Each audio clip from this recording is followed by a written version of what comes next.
მოგლობთ. ძირფასო დაკატებელებო, მივესალმები Facebook-ის აყურებელს. დღეს ჩემს გადაცემაში, დიდ გარღვევაში სტუმრად ყავს ბატონი გურამ მაკაცარია. იმედია, ყველა გონიერი მაყურებელი დამეთანხმება, რომ გურამ მაკაცარიას დიდი წარდგენა ნამდვილად არ სჭირდება, არც ეროვნული მოძრაობის ხელისუფლების წარმომადგენლებისთვის, არც ეროვნული საზოგადოების, ეროვნულად მოაზროვნე საზოგადოებისთვის და არც გონიერი საზოგადოებისთვის. ყველაფერს თავი დავანებოთ, ბატონი გურამი გახლავთ საქართველოს დამოუკიდებლობის აქტზე ხელმომწერი პიროვნება. ეს გახლავთ მიწათმოქმედების კომისიის თავმჯდომარე ეროვნულ პარლამენტში და მე თუ მკითხავთ, მაქვს მე მგონი ჩემი მოსაზრებად გამოთქმის უფლება. გახლავთ ერთ-ერთი წკონდა, ანუ წმინდა პიროვნება ეროვნულ მოძრაობაში, გაუსვლელი პიროვნება, რომელსაც ვერც ერთი მხარე, უკვე რამდენიმე ფრთად გაყოფილი, ვერც ერთი მხარე ვერაფერსში ვერ დასდებს ბრალს, მათ შორის ჩვენ, ვინც ეროვნული ხელისუფლების მხარდამჭერები ვიყავით, ვართ და ჟურნალისტური გადასახედიდან ყველაფერს თვალყურს ვადევნებით და ძალიან კარგად ვიცით, ვინ რითი სუნთქავდა, როგორ სუნთქავდა და ასე შემდეგ. ჩემო გურამ, მოგესალმებით. დიდი მადლობა რომ ხარ ჩვენთან ერთად. დიდი მადლობა რომ ხარ ჩვენთან ერთად. დიდი მადლობა რომ გამოთქვისურვილი ჩვენს დიდ გაერთიანებაში, ქართულთან დიდ გაერთიანებაში მიიღო მონაწილეობა. ეს ჩვენთვის პატივი იქნება და მინდა ეს გონიერმა საზოგადოებამ ყურად იყოს.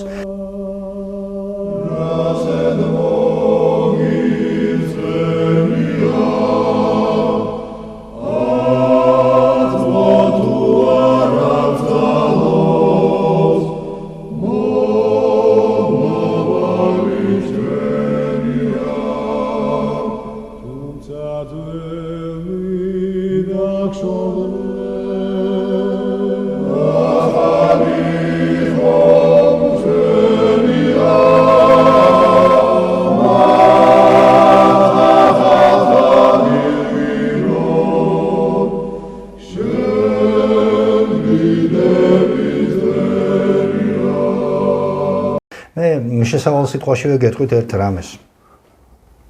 ჩვენს ქვეყანას ამ 22 წლის მანძილზე, აი კუჩის დამთავრების შემდეგ, რომ მოვლენოდა ესეთი ხელისუფლება, რომელსაც საქართველოზე ჰქონდა ორიენტაცია აღებული, მის განვითარებაზე, სამშობლოს განვითარებაზე ორიენტაცია აღებული, გურამ მაკაცარიასნაირ ტვინს და მოაზროვნეს ესე ვერ შეელეოდა და ესე ვერ დატოვებდა. რატო იცით? უზარმაზარი ნოვაციების ავტორია.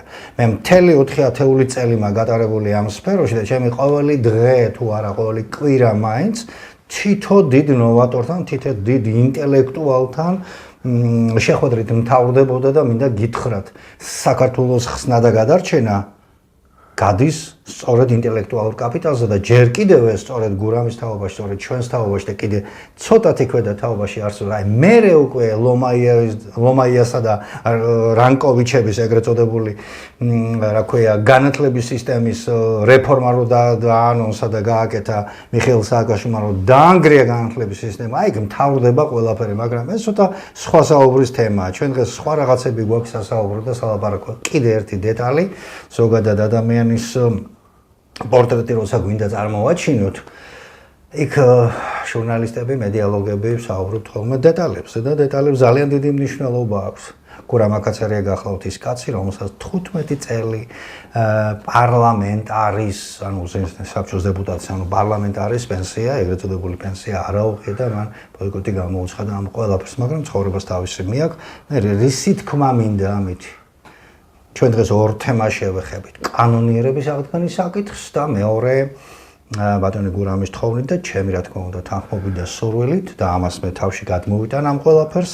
ჩვენ შევეხებით პიროვნების მოღვაწეს, რომელიც ეროვნულ მოძრაობას ედგა მისი დაარსებიდან, მისი ყველაფრიდან და ადამიანის უფლებების ერთ-ერთი პირველ დამცველი ბატონი გიორგი კერვალიშვილი, რომელიც ამასინათ სრულიად მოულოდნელად გამოგვეცალა ხელიდან. მის დამსახურებაზე, მის ღვაწლზე, რა თქმა უნდა, ამ ეგრეთ წოდებულ პრაძვინოთ მედიას, ტელევიზიას ხმა არ დაუძრავს, არც ხევ შეუწუხებიათ თავი, მაგრამ ჩვენ გადავწყვეტეთ ამ თემაზე რაღაცა ინფორმაცია და სერიოზული ინფორმაცია მის ღვაწლზე მივაწოდოთ. ხო ბატონო გურამ? კი ბატონო, კი. დავიწყოთ. გიორგი კერვალიშვილი ნათელში იყოს მისი სული. ის ძალიან მოულოდნელად აღესრულა და ისიც სიმბოლურია, რომ მისი აღსასრულის წამის მომსწრე და შემსწრე იღავით ბატონო გურამ, ხო ასეა? ბატონო, გთხოვთ უკვე. დავიწყოთ ამ გიორგი გერვალიშვილი გარდაიცვალა ამ გასული წლის 14 ნოემბერს. იმ დღეს იყო უზენაესი საბჭოს პირველი სესიის დღე და აქცია ჰქონდა დანიშნული. პირველ საათზე და 15 წუთით ადრე ვეღარ გაუძლო მისმა გულმა მღელვარებას და 62 წლის ასაკში გარდაიცვალა. თქვენ გახსოვთ გიორგი გერვალიშვილი ზოგჯერ ძალიან უხეში იყო. იყო კი. ანონიერი ხელისუფლების მოწინააღმდეგების მიმართ. მეც მისი თანამებრძოლი ვიყავი და რა არის მაინც ამ უზენაეს საბჭოში ასეთი. მაგალითს მოვიყვან ბატონებო. 94 წელს საქართველოს ეგრეთ წოდებული პრეზიდენტი ედუარდ შევარდნაძე წერს მოსკოვში საქართველოს ერთს ვაჟა ლორდ კიფანიძეს წერილს. ბატონო ვაჟა, დიდი მოკითხვა ჩვენგან ბერეზოვსკის, ის არის 21 საუკუნის პოლიტიკოსი. სად არის ახლა ბერეზოვსკი, ვინ იცის, ხო? ჩვენ იძულებული გავხდებით ვაღიაროთ აფხაზეთისა და სამაჩაბლოს დამოუკიდებლობა. ეს არ გააგებიოთ არავის თვით დიდ მხატვარსაც, ზურაბ წერეთელსაც არ გააგებინა. ზურაბ წერეთელი გახდათ ბატონებო ედუარდ შევარდნაძის მარჯვენა ხელი მოსკოვში, მაგრამ მასაც არ გააგებინა და ასეთი უამრავი წყალქვეშა დინებები არის ეგრეთ წოდებული პრეზიდენტების სააკაშვილის, შევარდნაძის და სხვების მიმართ. ერთ მაგალითს კიდე მოვიყვან. ობიექტივში სამხედრო გადაცემა მიყავს გენერალ გურამ ნიკოლეიშვილს, 2 წლის წინ მოწვეული ყავდა 93 წელს აფხაზეთის შინაგანი ჯარების სარდალი დავით გულუა და იხსენებდნენ 15, 16, 17 მარტის ბრძოლებს გუმისთასთან. გამოვიდა რუსების ერთი დივიზია სრულიად დაკომპლექტებული, ჩრდილოეთ კავკასიელები და ასე შემდეგ, ავიაცია ბომბავს ქართველებმა მაინც გაიმარჯვეს, შემდეგ გურამ ნიკოლეიშვილი დაწირს, ჩვენ არც ერთი ბრძოლა არ წაგვიგია, მაგრამ წინასწარ იყო გაყიდული. ეს არის ძალიან სერიოზული განცხადება, მithumetes. შევარდნაძესთან და უთხარით. ბატონო ედუარდ ტერი განადგურებულია და საზღვარზე უნდა გავიდეთ. ჩაიქირქილა და გვითხრა, მე მაგისი უფლება არა მაქვს და მაშინ მივხვდით, რომ შევარდნაძეს აფხაზეთი გაყიდული ქონდა, ესე დაამატა, რომ სოხუმიც უნდა ჩააბაროთ. ეს არის ბატონებო 17 მარტი. 27 სექტემბრამდე ხოცეს ათასობით ქართველი და დაგარგეს ტერიტორიები. ერთ მოგონებას კიდე სანამდე იტყოდეთ მოგონებას მე გთხოვთ კიდევ ერთხელ ჩვენს მაყურებლებს აი ეს ფაქტი, რომელზეც უკვე ბატონმა გურამმა ისაუბრა, მიაქციოთ ყურადღება იმ პერსონის საბოლოოდ შესაფასებლად, ვის ახლა ახსენან, საუბარი არის შევარდნაძეზე, რომელიც ყველა დიდი უბედურების მეთაურია საქართველოში სამწუხაროდ და მას ტყუილად კი არ უხსენებ, უწოდებ ზოგიერთი ჩემი მეგობარი და კოლეგა და პუბლიცისტი ედუარდ უხსენებელს. მე კიდე ერთ ფაქტს მოვიყვან.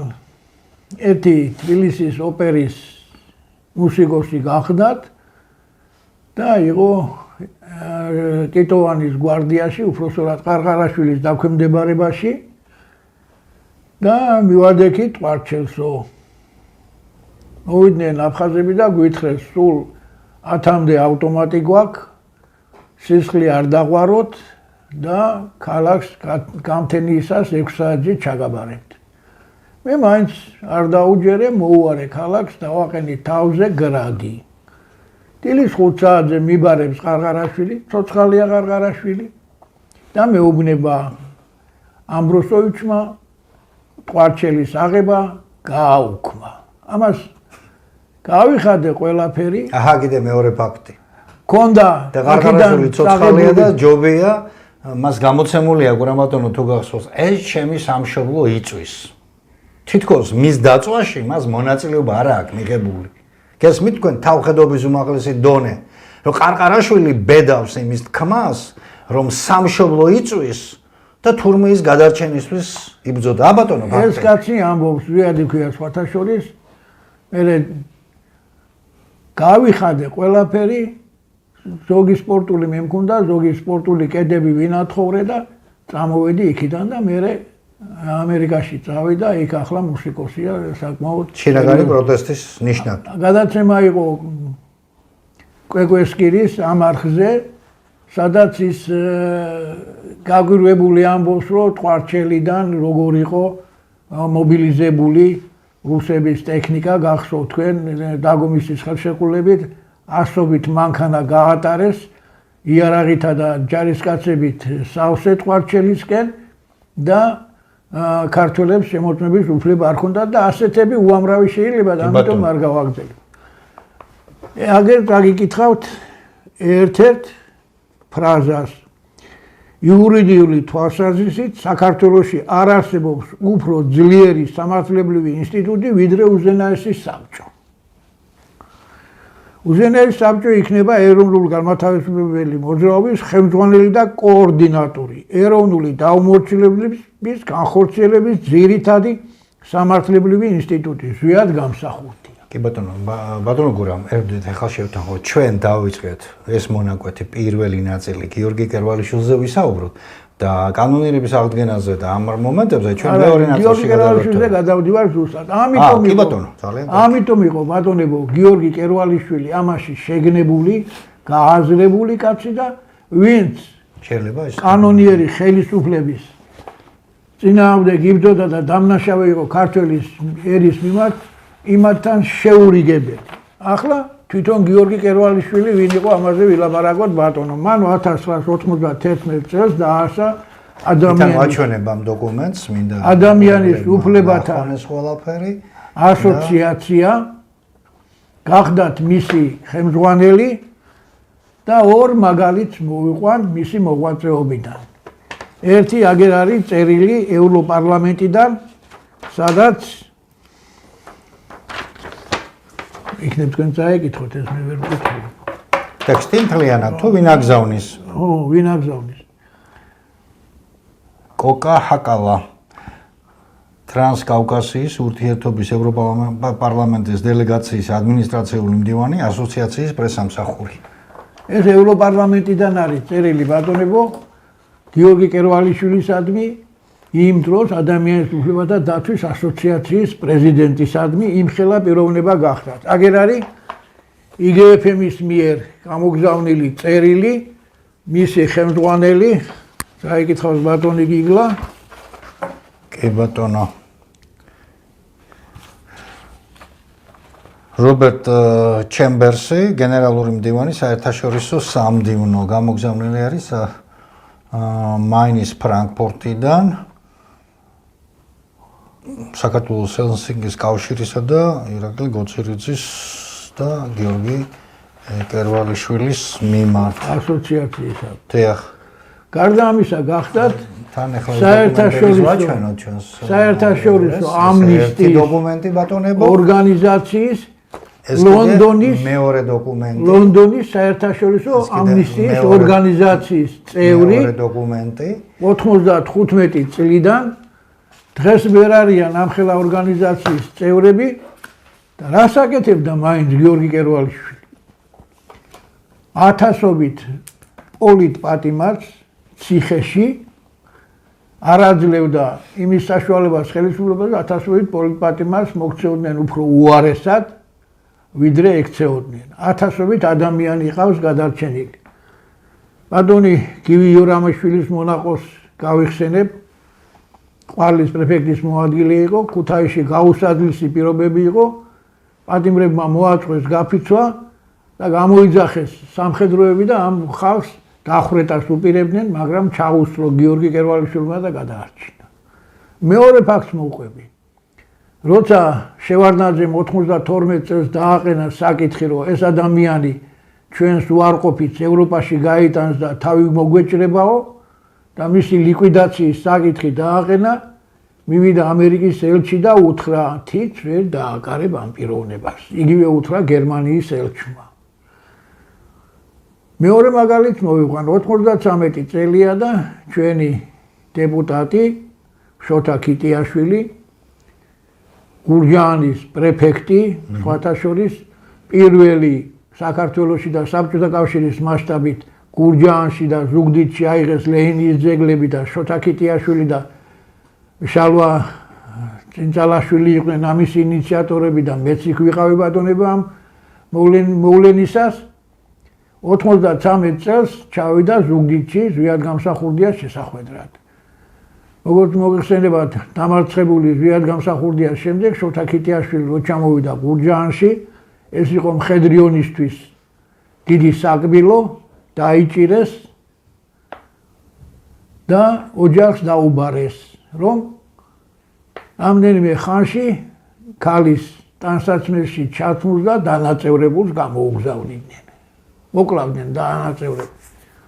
გაიგო გიორგი კერვალიშვილმა და მივიდა სანდრო კაფსაძესთან, რომელიც მაშინ იყო ობმუსმენდი. სხვათა შორის ობმუსმენდის ინსტიტუტი ზურაბ ჟვანიამ უთხრა შევარდნადეს, რომ ჩვენ გიორგი კერვალიშვილის ორგანიზაციის საწინააღმდეგო ორგანიზაციები შევქმნათო და ასე შეიქმნა ობმუსმენდის ინსტიტუტი, ესეც გიორგი კერვალიშვილის დამსახურება.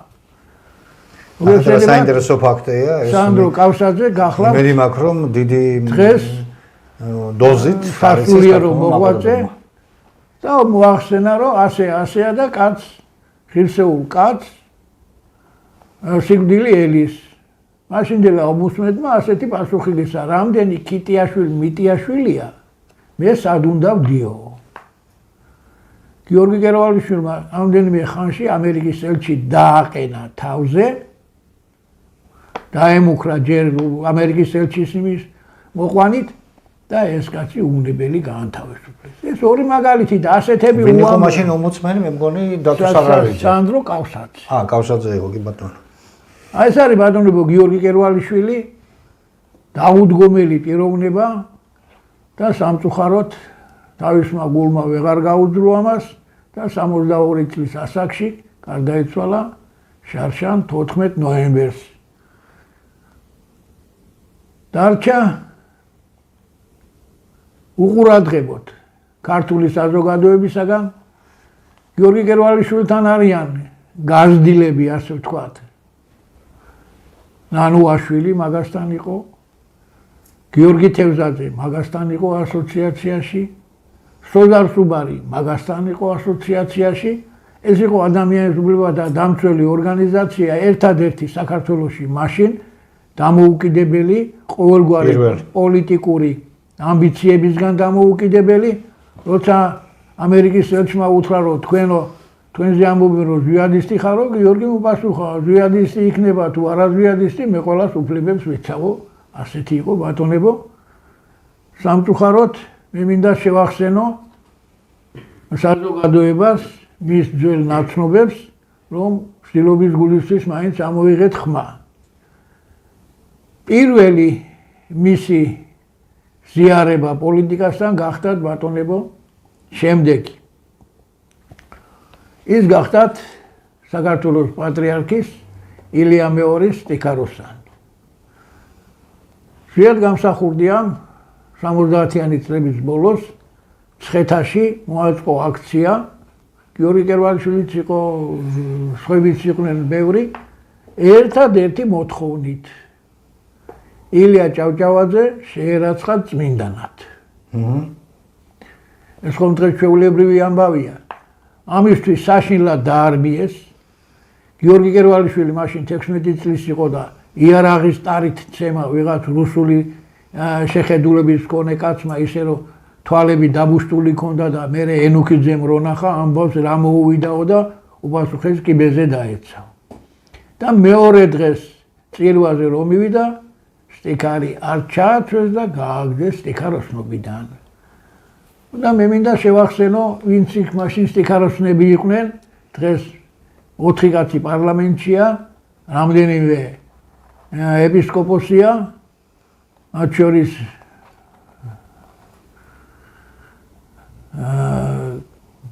პატრიარქის ძმისშვილი, ბათუმის ეპისკოპოსი, მეუფე დიმიტრი და იქონიეთ ბატონებო ნამუსი, რომ ეს კაცი დასაფლავდეს ნორმალურად ისეთ ადგილას, სადაც მას ეკუთვნის.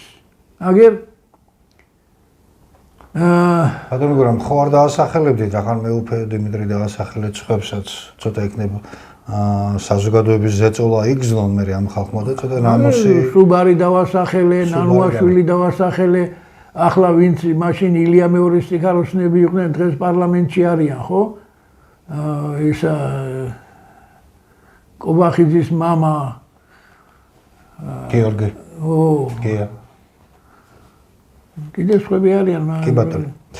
ასე რომ ბატონებო, ერმა უნდა იცოდეს თავისი გმირის საფლავი და მადლიერ ხალხს იმ პატიმრებს, რომლებიც მის მიერ არის გადარჩენილი ათასობით, როცა გიორგი ჭანტურია და სარიშვილი ტელევიზორში გამოდიოდნენ და იძახოდნენ ჟიადისტების მისამართები ვიცით და სახლებში ჩავხოცოთო, ამ დროს ეს ადამიანი საერთაშორისო ორგანიზაციებში აგზავნიდა ყველანაირ დაამტკიცებელ საბუთებს და ეს არის მთელი ტომები. გარდაიცვალა ერთი კარგი ექიმი, ბატონი ხუტა პაჭკორია, რომელსაც გიორგი კერვალიშვილის ყველა გამოსვლა შეკრული ჰქონდა გაზეთებიდან ამონაწერი, შეიძლება ითქვას, ერთი 5 ტომეულის ხელა საქმე ჰქონდა შედგენილი. ღმერთმა ხუტა პაჭკორია ნაცელში ამყოფოს, მაგრამ ის მარტო ისინი დოკუმენტურად რო გამოსვლე უკვე არის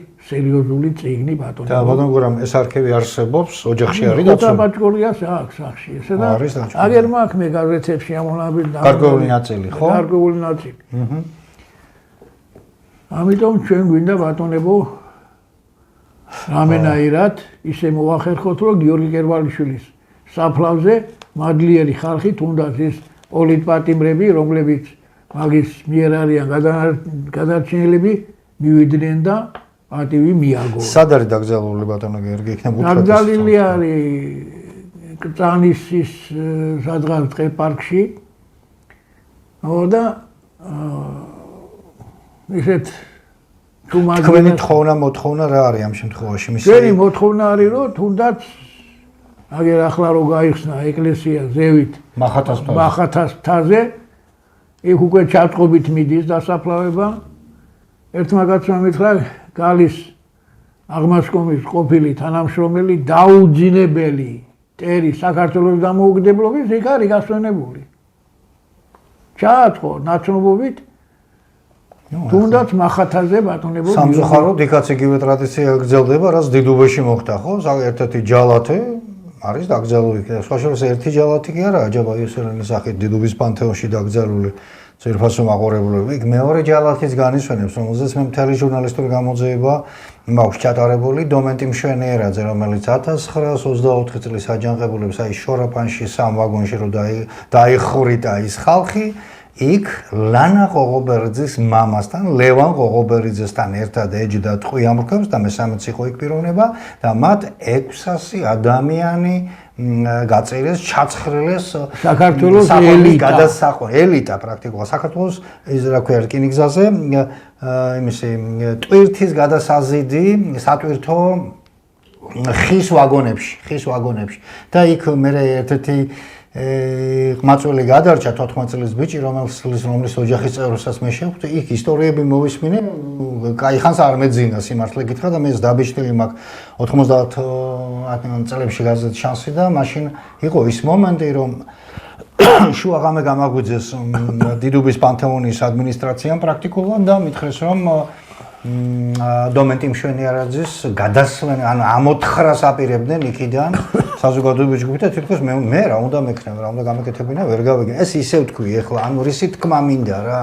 ჩვენ რაღაცა გეზი და ორიენტაცია გვაქვს, სწორი გეზი და ორიენტაცია დაკარგული ქართველებს, ვინც საპანთეონო ხალხი ყავს, სადღაც სხვაგან გგზავნავთ და ვინც რეალობაში არ არის ამისი ღირსი, იმათ რატომღაც პატევს მივაგებთ. ესეც დიდი დანაშაულია და უნდა გასწორდეს. ეხლა მინდა აი ამ ორ სურათზე გავამახვილო ყურადღება, ბატონმა გურამმა მოგვართვა ეს სურათი და ერთ-ერთ სურათზე არის გამოსახული ბატონი გიორგი კერვალიშვილი აცხონოს ღმერთმა რამდენიმე პიროვნებასთან ერთად. მე გაჩვენებთ ეხლა ამ სურათს რამდენიმე პიროვნებასთან ერთად და აქ მის გვერდით დგას აი მის გვერდი ზუსტად თუ რა ვიცი ჩანს ახლა ეს კარგად ირაკლი დოკვაძე კოლონიაში არის ჩვენ არაერთი გადაცემა გვაქვს მომზადებული აქცია აქვს საქართველოს შვილებს საზოგადოებრივ მოძრაობა საქართველოს შვილებს ჩატარებული და ეს არის აი გაუგონარი ასე ვთქვათ სასჯელს იხდის ეს პიროვნება მაშინ როცა ამისი არანაირი საფუძველი არ არსებობს პრაქტიკულად არის აი ამ 2 თუ 3 რეჟიმის მძევალი და აი ამ ფაქტზეც დოკვაძესთან ურთიერთობაზე ბატონო გორამ თუ რამეს ითქვით აგერ მე ვარ ხო აბა ესე იგი ეს არის ბატონებო 2002 წლის თებერვალი ირაკლი დოკვაძესთან კოლონიაში როგორც მოგახსენეთ დაუდგომელი იყო ბატონი გიორგი ადამიანის უფლებების დაცვის საქმეში დარღვევის მაგისტრის არ არსებობდა მიკერძოება ორი მაგალითი მოგიყვანეთ მაგრამ შემდეგ როცა მხედრიონელები დაიჭირეს და მხედრიონელების მიმართ იყო სასტიკი რეპრესიები მაგათი დამცველიც გამოდიოდა და ეს არსებობს ეს ფაქტები და დადასტურებული აი ნამდვილი უფლებადამცველი და არა დღევანდელი ზოგიერთი რა იქ მარტო ნაცების მხარეს არიან ან აქეთ არიან ან იქით არიან და მიკერძოებულები რა თქმა უნდა აგერ ჩამოვთვალე მისი ნამოწაფრები არიან გიორგი თევზაძე პატიმართა უფლებების დამცველი ნანუაშვილი ყოფილი ომბუდსმენი უჩადე შემდეგ სოზარ სუბარი მაგასთან დადიოდა და მაგასთან დაფთიანდა ფაქტიურად ერთი სიტყვით იმის თქმა მინდა რომ ესენი შემდეგ როგორი ადამიანის უფლებების დამცველები გამოდგნენ ამაზე არა მაქვს მე საუბარი უბრალოდ საუბარი მაქვს იმაზე რომ ესენი აქ ეზიარნენ ადამიანის უფლებათა დაცვის საწყისებს და ძირითად მცნებებს. ეხლა თქვენ ისეთი საკითხი წამოჭერეთ მე წმინდა ჟურნალისტური შეკითხვა უნდა დავსვა ბუნებრივია ახლა სხვა შეკითხვას რატო დავსვა მაგრამ მაინც აი ვინ ჩამოთვალეთ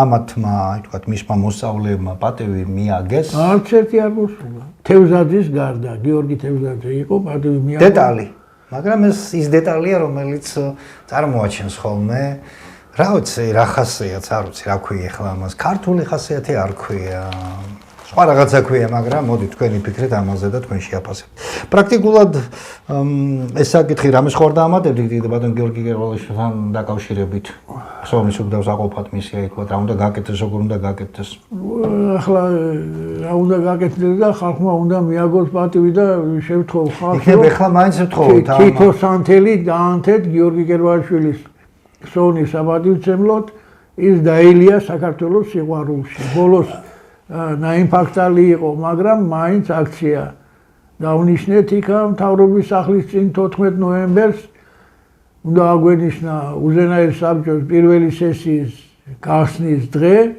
მაგრამ 15 წუთით ადრე გულმა ვერ გაუძლო და გარდაიცვალა მყინვარებისაგან. და აქ მახსოვს ეს კადრები და ვიცი ეს რაც იყო. მე უბრალოდ ეხლა იმ ხალხს, ვინც ბატონმა გურამმა დაასახელა, მინდა ვთხოვო და მივმართო და ასევე ფართო საზოგადოებას ცოტა იაქტიურეთ, მიმართეთ პეტიციით, მიმართეთ თხოვნით შესაბამის სტრუქტურებს და უწყებებს, დაანებონ თავი მახათას მთას მაინც დაანებონ თავი და იქ ჩაწყობით და რაღაცებით კუშები, ნუ არის დაწესებული, თუ არის ეგეთი რამე და მიაგონ ამ კაცს სათანადო პრობლემა ეს ჩვენი გადაცემის და ჩემი საავტორო პროგრამის სათხოვარიც იქნება ჩვენი ტელეკომპანიის სათხოვარიც იქნება და ჩვენ ამ მოთხოვნას თუ თხოვნას უერთდებით და თუ არა და მე საზოგადოება როცა წესიერი ხელისუფლება მოვა ამას მაინც აღასრულებს და იზამს აუცილებლად ჩვენ გვინდა რამდენიმე კაცს წიგნი გამოვცეთ ბატონ გიორგი გერვალიშვილზე გითხარით არის დოკუმენტები მაგისტრის საქმიანობის აგერ წაგიკითხეთ ევროსაბჭოს პარლამენტის თავმჯდომარის მოადგილის წერილი, სადაც ის ეუბნება, რომ თქვენი ფაქტების გამო ჩვენ ვართ შეშფოთებული და ხსნით კავკასიაში ფილიალს ადამიანის უფლებათა დაცვის საკითხში. ევროსაბჭოს თავმჯდომარის მოადგილე ამბობს 90 14-15 წლებში ბატონებო თქვენ წარმოგიდგენიათ რა დონის აქტიური პიროვნება იყო, რომ ევროსაბჭოს თავმჯდომარე ამას წერდა მაშინ გიორგი კერვალიშვილს. იმ პერიოდში, როცა ინტერნეტიც არ იყო, თქვათ, კი იყო, მაგრამ საქართველოში არ იყო, ასე ვთქვათ, ესეთი აქტიური საერთაშორისო ამნისტიის ლონდონის ორგანიზაციის წევრი გახლავთ, ორგანიზაციულად და პიროვნებად, IGFM-ის წევრი გახლავთ, აგერ წაგიკითხეთ ოფიციალურად, ვინმემ დაიკვეხოს დღევანდელი ომუსმენდებიდან და სხვებისაგან მსგავსი რამე, კაციშვილი არ ყოფილა.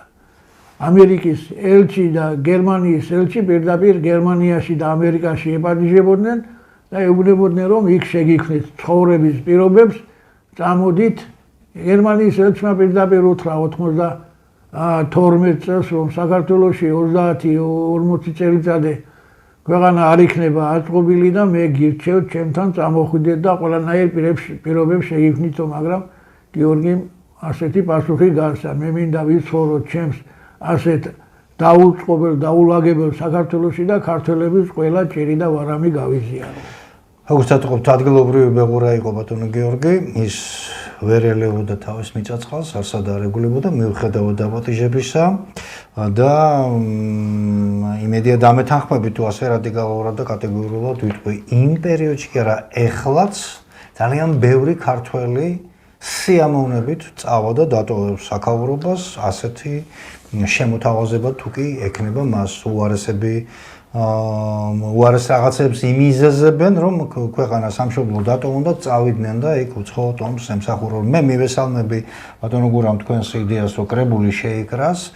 ჩვენაც შეგვიძლია იმ კუთხით მივიღებთ მონაწილეობას. მე მინდა ჩემი გადაცემის მაყურებელს მივმართოთ თხოვნით, თქვენ თუ რამე შეხება გქონდათ და რამე გაქვთ მოსაგონარი ამ თვალსაზრისით და დაგვიკავშირდით ჩვენს გაერთიანებას, ბატონ გურამს, მე პერსონალურად და მზად ვართ ეს საკითხები, ეს თქვენი მოსაზრებები, თქვენი წინადადებები, თქვენი მოგონებები შევკრიბოთ ერთად, მივაწოდოთ და კარგი საქმე გავაკეთოთ, ასე ვთქვათ. ეს წლები ბატონებო ჯოჯოხეთი აქვს მას გამოვლილი და რეპრესიები არ დაკლებია, არც ემატება, ციხეც ჰქონდა, მიუხედავად თავისი ადამიანის უფლებების დამცველის თანამდებობისა და ის არ გახდათ ბატონებო გაბოროტებული, ის უბრალოდ იყო პრინციპული იმ საკითხში, რომ საქართველოში არასწრებობს სხვა გზა კონსტიტუციური ხელისუფლების აღდგენის გარდა. კი ბატონო, მე დავამთავრებ ამ შევაჯამებ ამ ყველაფერს და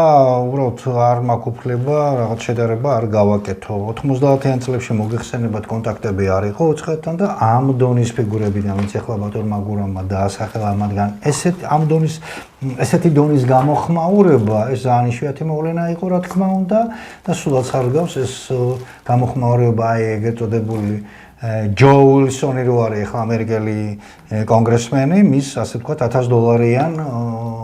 $1000-ად ნაყიდ გამოხმაურებას ცოტა განვასხვაოთ უნდა ერთმანეთისგან ეს ყველაფერი. დიდი მადლობა ვთქვათ ამ საკითხის ასე ამომწურავად მიწოდებისთვის გურამ ბატონო.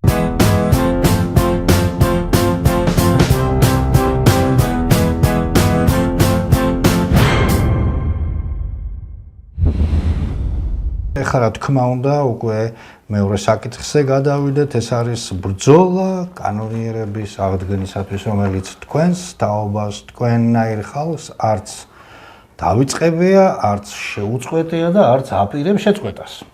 მე ვნახე ამასინათ თქვენი ვიდეო გადაცემა, ვიდეო ჩანაწერი უბრალოდ კოსტა ვაზეზუდან გაკეთებული, იგდიდებული ხალხი მონაწილეობდა, თქვენი ილაპარაკეთ პრობლემებზე, დააყენეთ საკითხები. და ეს ის საკითხები, რომელზეც ჩვენი გაერთიანება, აი ეს გაერთიანება, რომელსაც ახლა ეყრება ჩაეყარა საფუძველი და დიდი გაერთიანებისთვის რომ ემზადებით, აი ეს გაერთიანება პირველ რიგში მიაქცევს ყურადღებას, ოღონდ და ქართველი ხალხის ერთობა უნდა იყოს და დაგასწრდეს. Oh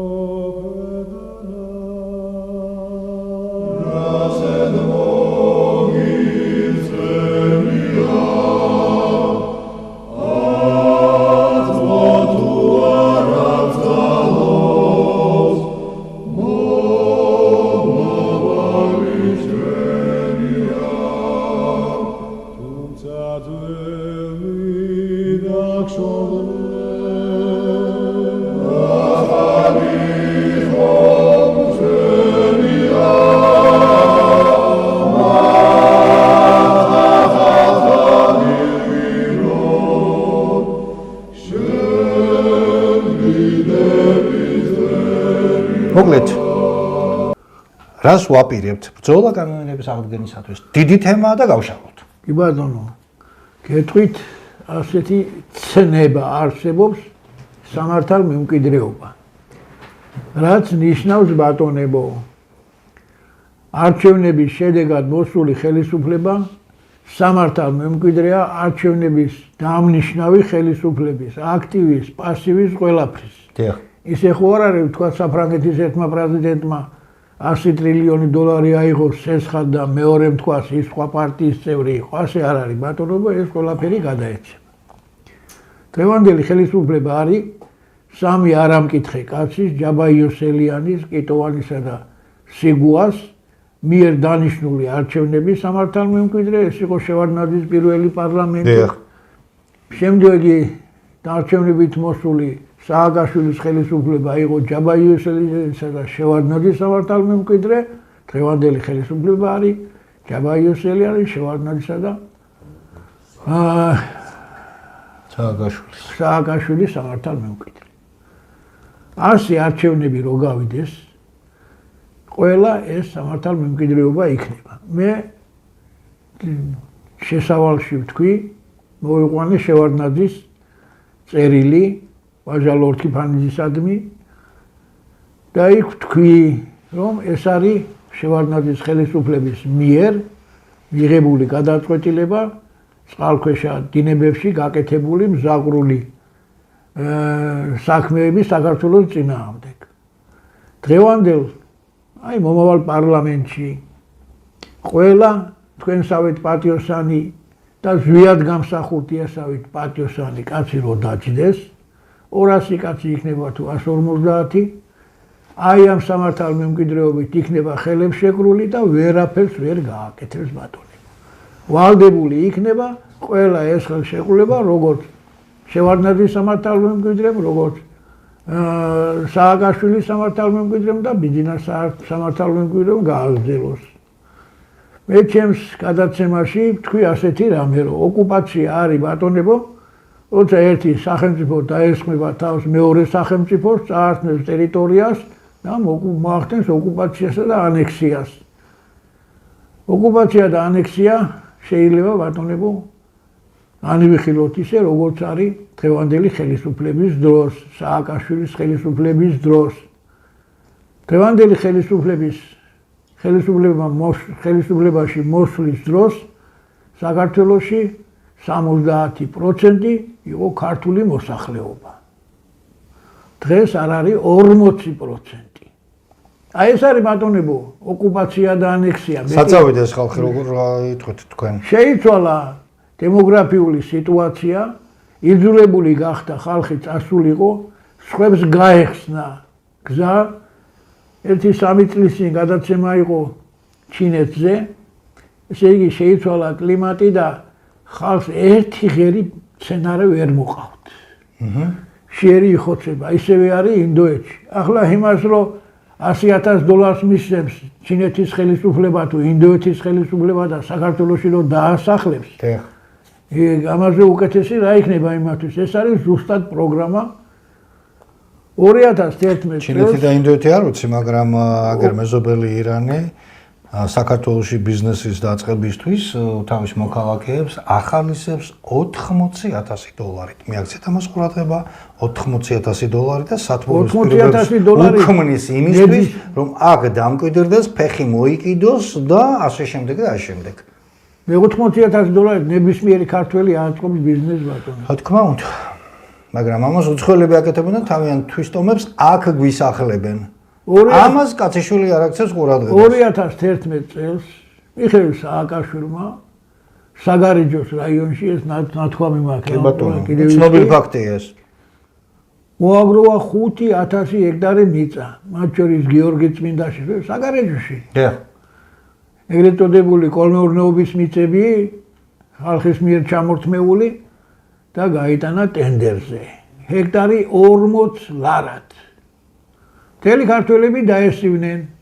ნუ რას უკაცრავად ასეთი პასუხი მიიღო, ერთ ლოტად უნდა გაიყიდოსო, ერთ ლოტადაც რომ გამოჩენილიყო მყიდველი მაინც არ მიყიდიდა და მიყიდა ინგლისში მცხოვრებ ინდიელს 400,000 ლარად 5,000 ჰექტარი მიწა. 5 ჰექტარი კი არა ბატონებო, 5,000. დღეს საგარეჯოში ყველგან ინდოელები არიან. ქუჩაში შეხვდები ტრაქტორზე ინდოელს, აფთიაქში ინდოელი, ბაზარში ინდოელი და გამოძევებული არის ქართული მოსახლეობა საგარეჯოდან. რატომღაც სართიჭალაში ბურები, ლამისყანაში არაბები, მაგრამ იქ ეხლა ერთი წესიერი მოსამართლე გამოდგა, ქართველი მოსამართლე გამოდგა და სამართლის ძალით ასე ვთქვათ, აღდგა იქ რაღაცა განმეორება და შეჩერდა ეს მიგრაციის პროცესი და ვთქვათ, იქ აღშენებლობა არაბული სოფლის, მაგრამ სართიჭალა, აგერ ბატონმა გურამმა თქვა, საგარეჯო, იქით ლაგოდეხისა და სიღნაღის ტერიტორიებზე და ასე შემდეგ. რატომღაც ორიენტაცია აქვთ აღებული ინდოელებზე, პირდაპირ საქართველოს მტრები პირდაპირ ამბობენ, რომ ჩინელი და არაბი უფრო საშინლად ჟღერს ვიდრე ინდოელი და მასიურად არის ორიენტაცია აღებული საქართველოში ინდოელების ჩამოსახლებაში. კიდევ ვიმეორებ, გაღლეტილი ხალხი 1 ჰექტარი მიწას რო არ ქონდა, ისეც აქ შეუძლია თავისი მიწის იქ გაყიდვით, მაგრამ გაყიდვა რა თუნდა $100,000 მთავრობა აძლევს, შეუძლია საქართველოში 100 და 500 ჰექტარი მიწის ყიდვა ბატონო. გესმით ხო ბატონები? აი ესე მიდის. და მე იქ უკვე იმ სხვა ტომის წარმოადგენლებს, რომელსაც ქართული ხელისუფლება მიყიდის მიწას, იმას იქიდან ვერაფრით ვერ ამოწევს. ვერაფრით ვერ გააგდებ, მას თავის სახელმწიფო იცავს და როგორით დაიცავს ხა ინდოეთი და სხვა დიდი ქვეყნები თავის ქალაქებს ხო ვიცით ეს ყველაფერი. ამიტომ დიდი გაერთიანების შემთხვევაში, ქართულთა დიდი გაერთიანების შემთხვევაში და ყველა გონიერი ქართველი თუ დავდგებით ერთად და წესიერ გზას გავივლით ამ პოლიტიკური ბრძოლისას, ეს პირველსავე იმ პარლამენტში, პირველსავე სხდომაზე ეს ყველაფერი აიგრძალება და სამუდამოდ დამთავრდება ეს ყველაფერი. ერთადერთი ხელისუფლება, რომელსაც აქვს იურიდიულად ამის უფლება გახლავთ უზენაესი საბჭო. აი მთავარ საქმეს მივადექით. 92 ერთადერთი. 92 სული უნდა უბეროთ. უზენაესი საბჭო. 92 წლის 13 მარტს უზენაესმა საბჭომ მიიღო დადგენილება. ყველა ის კანონი, ყველა ის მოქმედება, ყველა ის არჩევნები, რომელსაც ხუნტა და მისი სამართალ მემკვიდრეები ჩაატარებენ, იქნება ქართველი სასიცოცხლო ინტერესების წინააღმდეგ ზუსტად და წინასწარ ბათილად არის გამოცხადებული. ეს ბატონებო, მიაქციეთ ყურადღება 1992 წლის 13 მარტის დადგენილებით. ეს არავის არ გაუქმებია, მოქმედებაშია, ხო ასე? კი ბატონო, ეს არის კანონი უზენაესი საბჭოს მიღებული და პრეზიდენტის მიერ დამტკიცებული. დიახ. წინა გადაცემა ისე ზუსტად გამსახურდა ეს კანონი თუ გვიშველის. 100,000-ობით ადამიანმა ნახა ჩვენი გადაცემა მერაბ კოსტავას ეზოდან და იყო ოპონენტებიც რაღა დროს უზენაესი საბჭო ამასთან დაკავშირებით ვეთქვი ბატონებო ორ პრეცედენტს მოვიყვან.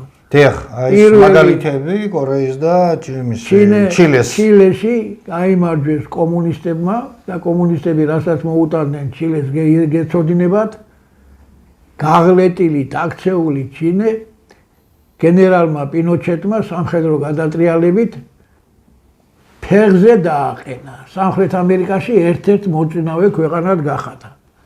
დაახლოებით 20 წლის შემდეგ მაინც გაასამართლეს. დაიჭირეს პინოჩეტი, გაასამართლეს ანონიერად არჩეული პრეზიდენტის წინააღმდეგ ბრძოლისთვის და სიკვდილისაგან იხსნა ასაკმა. მეორე 90-ის იყო თუ ცოტა მეტი იყო კიდე მიტანებული რაღაცა კიდე. მეორე მაგალითი არის, მაგრამ სიმბოლურად მაინც გასამართლეს. კორეაში იმარჯვებდნენ კომუნისტები და ორმა გენერალმა პატრიოტმა როდეუმ და ჩონდუ ხვამმა მოახდინეს სამხედრო გადატრიალება და კორეაში დაამყარეს დიქტატურა. და 20 წელიწადში ჩამორჩენილი სამხრეთ კორეა გახდა მსოფლიოში მეტოქე ისეთი ქვეყნების, როგორიც არის იაპონია, გერმანია და ამერიკის შეერთებული შტატები. სამხრეთ კორეა დღეს გემთმშენებლობაში არის მსოფლიოში პირველ ადგილზე, 1.5-ჯერ უსწრებს დანარჩენ ქვეყნებს, როგორიც არის ჰოლანდია თუ შეერთებული შტატები. ხიდების მშენებლობაში, წამყვანია ელექტრონიკაში და მსუბუქი მანქანების წარმოებაში. მაინც გაასამართლეს როდეუ და ჩონდუ ხვანი და მიუსაჯეს სამუდამო პატიმრობა ბატონებო.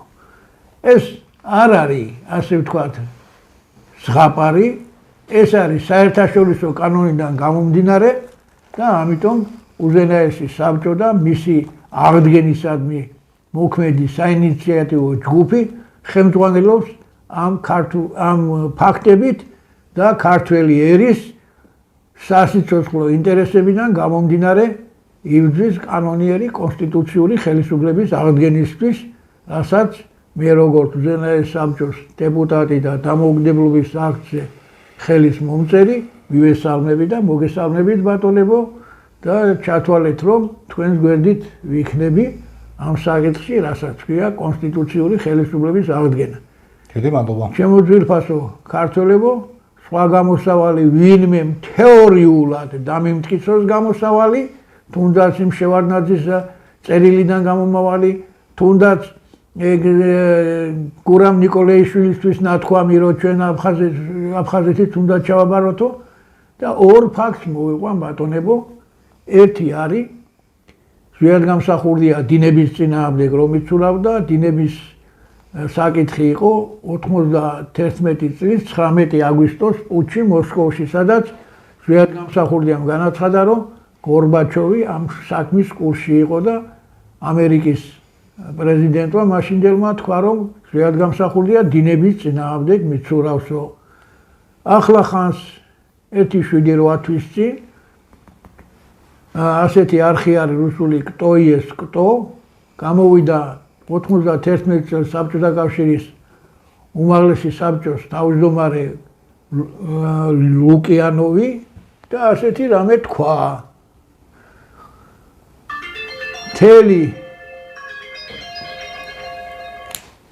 მთელი GKČP 91 წლის 18 მარტს პირადად შექმნა გორბაჩოვმა.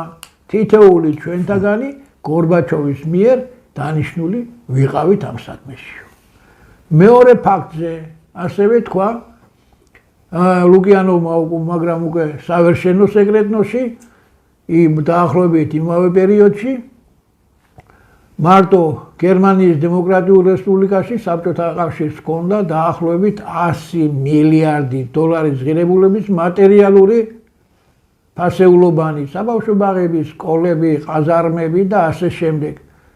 სახელმწიფო მიიღო 13 მილიარდი კომპენსაცია, 87 მილიარდი ქთამის სახით გაიცა გორბაჩოვის, შევარდნაძისა და მაშინდელი ხელისუფლების მიმართ. ესეც შეიძლება ბატონებო ტელევიზორში. მე გაგიგზელებთ მაგ ფაქტს, ეს იყო ანდრეი კარაულოვის ცნობილი გადაცემა მომენტის ტინი.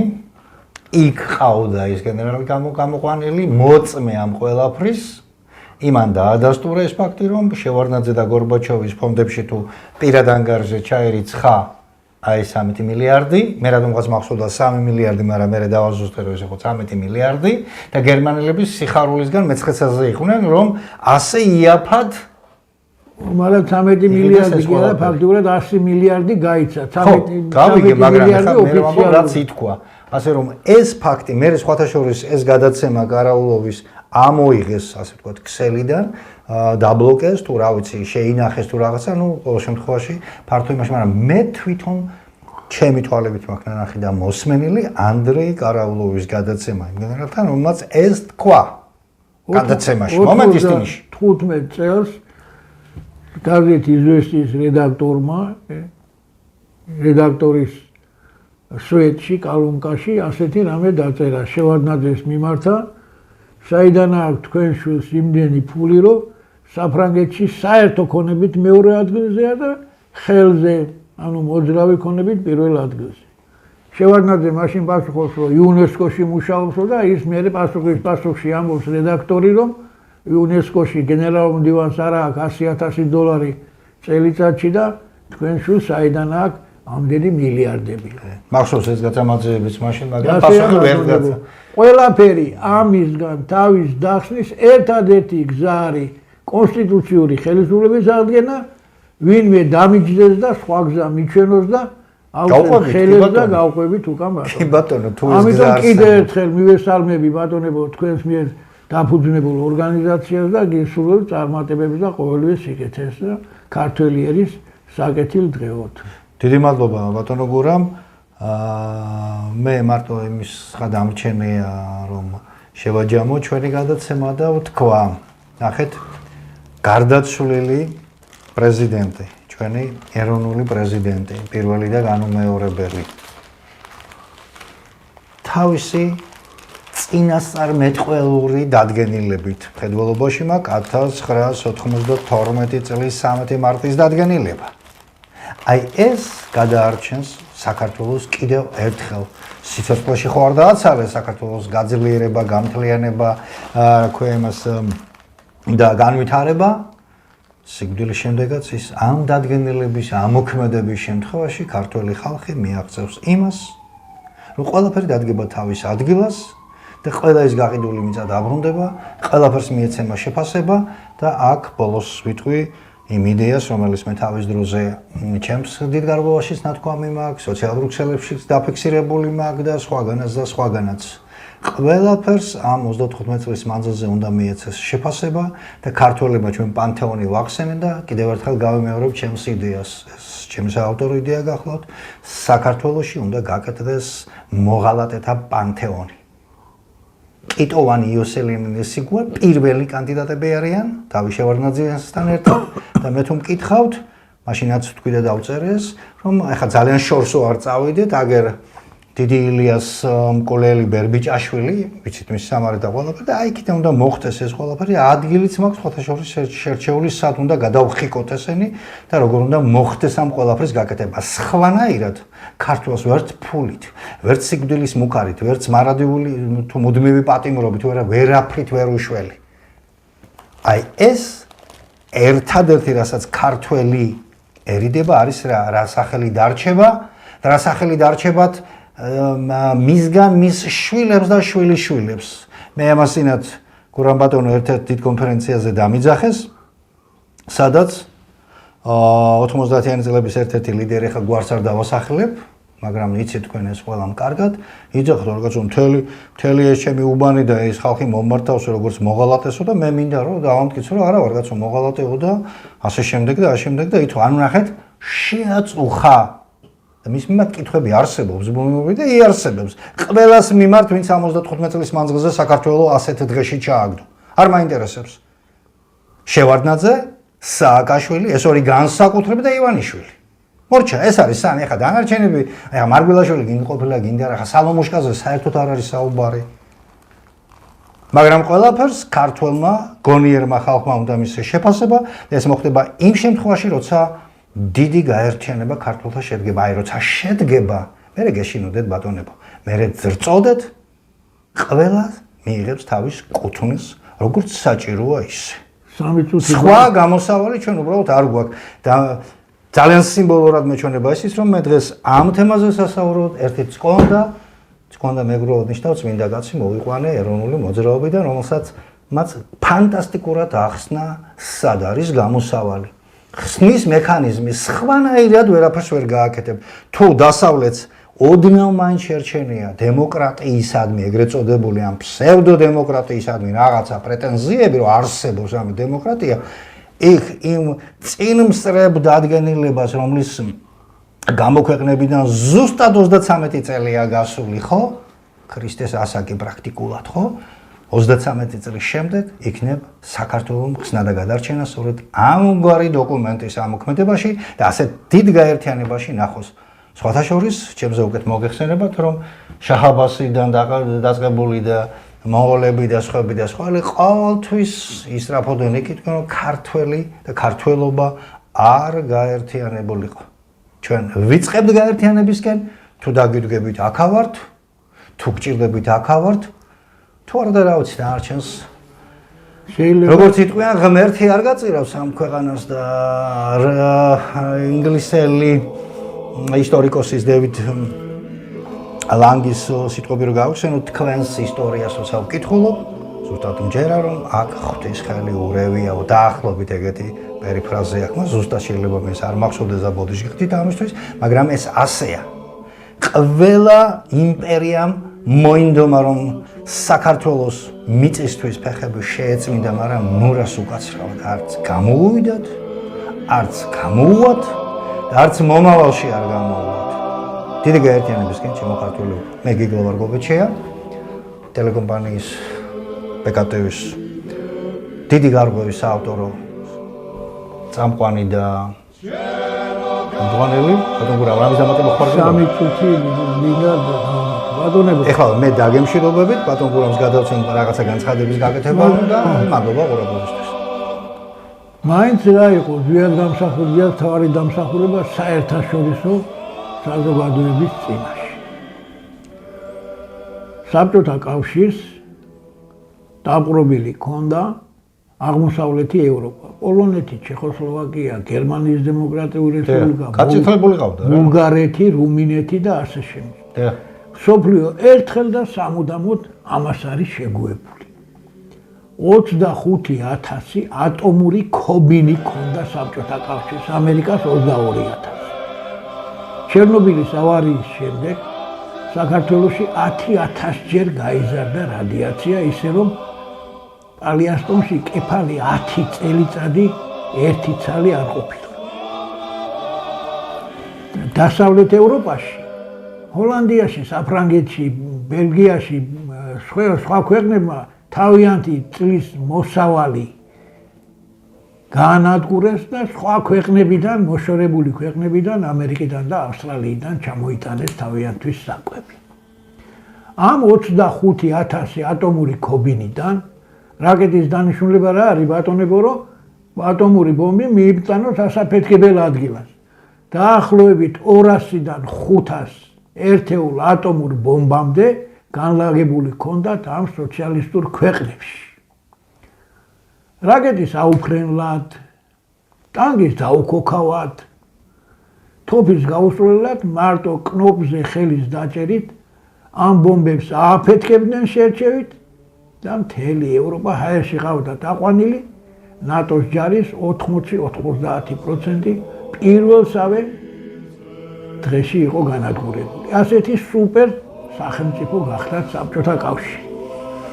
და 99 წლის 3 დეკემბერს მალტაზე გადაწყდა ჯარების გამოყვანა ამ ტერიტორიებიდან. რატო გადაწყდა? იმიტომ ბატონებო, რომ უკვე მომხდარია ნოემბრის მიტინგები, 9 აპრილი მომხდარია. საბჭოთა კონსტიტუციაში პირდაპირ ბომბი დევს ამართვის თავისუფალი გასვლის უფლება, რისთვისაც საკმარისია უზენაეს საბჭოს ისეთივე როგორიც ამერიკის კონსტიტუციაში და დაეწყო თიკაც. ერთ წელიწადში ავტომატურად გასულად ითვლება და ამიტომ შექმნეს ახალი კონსტიტუცია 90 წლის 3 აპრილს მოახდინეს ანტისაბჭოთა გადატრიალება, სადაც წერია რეფერენდუმის ძალით შეიძლება საქართველოს 70%-ის წაღება. რა წერია?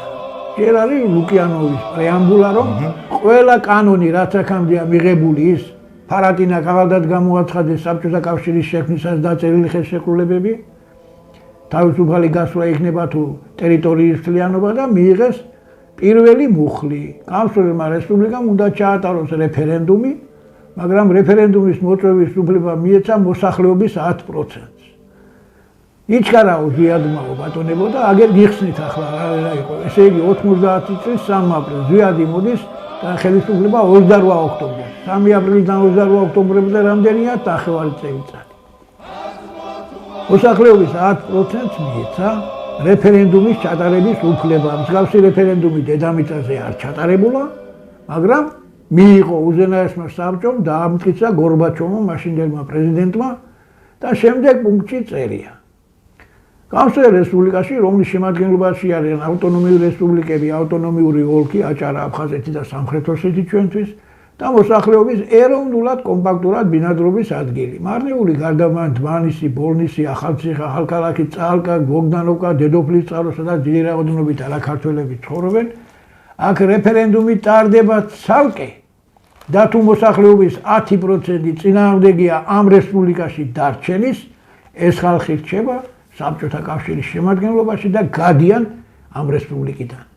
აი ეს კანონი, რომელსაც ბატონი ზვიადი სახაროვ-ბონერის რეფერენდუმს ეძახოდა, იყო საქართველოსთვის მომაკვდინებელი და როცა ბატონმა პირდაპირ ჩვენ გვერდყამდა თითქმის. როცა ბატონმა სოსოთორიამ ბატონ ზვიადს კითხა, ასეთი საშური არისო ბატონო ზვიად ეს რეფერენდუმიო? ზვიადმა უპასუხა, თუ დაგასწრეს სამხარო ბონერის რეფერენდუმი, მოგჭამა საქართველოს მჭირიო. აი ეს არის ბატონებო, მაგრამ შორს მჭირდება. მაგრამ ამ კანონს რომ მიიღებ, მთელი სოფლიო ხო აღვირდებოდა. ამიტომ დათმეს 4-5 თვით ადრე 99 წლის 3 ნოემბერს ეს ტერიტორიები ძირითადად, იმიტომ რომ საბჭოთა კავშირის 90% შეენარჩუნებიათ, მაგრამ ბატონმა ზვიადმა ჩაატარა რეფერენდუმი და ყველა ის პუნქტი, რაც იმ თუნდაც მიღებულ ახალ ანტისაბჭოურ კანონში იყო მიღებული, სულ ყველა დაიცვა. არა ქართველი მოსახლეობის თითქმის 100%-მა მისცა ზვიად გამსახურდიას ხელისუფლებას ხმა და საბაბიც არ მიეცა რუსეთის სუკის ხელისუფლებას, რომ ზვიად გამსახურდია არ ეცნო მსოფლიოს. აი ეს არის ბატონებო ზვიად გამსახურდია. დღეს ევროპაში ატომური ბომბები რო არ არის, ახლა თქვენ წარმოიდგინეთ, დახარჯეთ ევროპა და 200 ატომური ბომბი გადაანაწილეთ სოციალისტურ ქვეყნებში. აი ამას გადაარჩინა ზვიად გამსახურდიამ ევროპა, გადაარჩინა ამერიკა, გადაარჩინა ნატოს ჯარები და ვაცლავ ჰაველი როცა იტყვის ჩეხეთის ლეგენდარული პრეზიდენტი, რომ ზვიად გამსახურდიამ და 9 აპრილმა არა მარტო საბჭოთა ხალხები გაანთავისუფლა ბოროტების იმპერიისაგან, არამედ მთელი აღმოსავლეთი ევროპაცო იმ ხალხს, ვინც ზვიად გამსახურდიას გინებით ვერ ძღება, ჰქონდეთ ეს ყველაფერი ჭუის სასწავლებლად. მადლობთ. ბევრი შეიძლება და გასააზრებლად, რა თქმა უნდა, ეხლა ეს ფაქტი, რომელიც ბატონმა გურამმა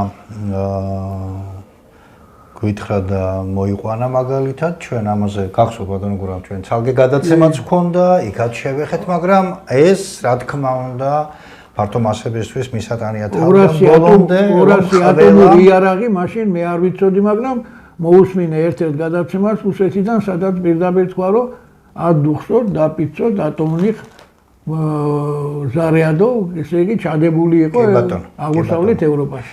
ესეც გახსენებისთვის მე კიდევ ერთხელ გემშვიდობებით. დიდი მადლობა ბატონ გურამ. მომავალ შეხვედრამდე. მომავალ შეხვედრამდე ბატონებო.